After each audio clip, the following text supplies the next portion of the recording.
Pemirsa, kondisi ekonomi pada tahun 2021 yang masih dipengaruhi pandemi COVID-19 menuntut perbankan menjaga profesionalisme pengelolaan usahanya. Otoritas Jasa Keuangan atau OJK pun menghimbau perbankan untuk tetap memperhatikan prinsip kehati-hatian.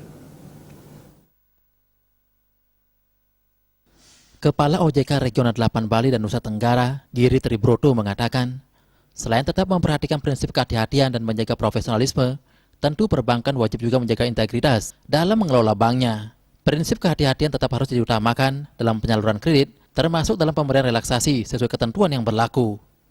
Menurutnya tentunya banyak usaha terdampak pandemi COVID-19 saat ini. Salah satunya di Bali misalnya, yang dominan ditopang oleh sektor pariwisata.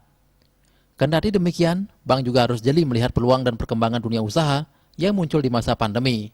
Untuk itu, bank juga wajib menjaga kesehatan dengan terus menjaga tingkat kecakupan modal dan likuiditasnya di masa pandemi agar pelayanan kepada masyarakat Bali tetap dapat dilaksanakan dengan baik.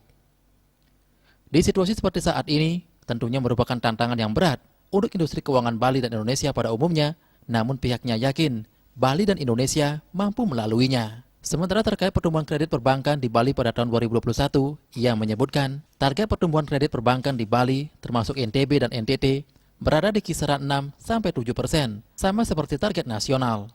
Namun angka tersebut diperoleh dari data rencana bisnis bank (RBB) dan masih bisa disesuaikan oleh pengawas dengan melihat perkembangan situasi saat ini. Giri pun menegaskan, target industri keuangan khususnya perbankan tidak ditentukan oleh OJK, namun ditentukan dan direncanakan dengan berbagai pertimbangan oleh pengurus bank.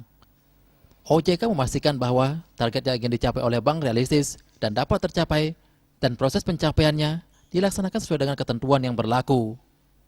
Suardike Bisnis Bali melaporkan.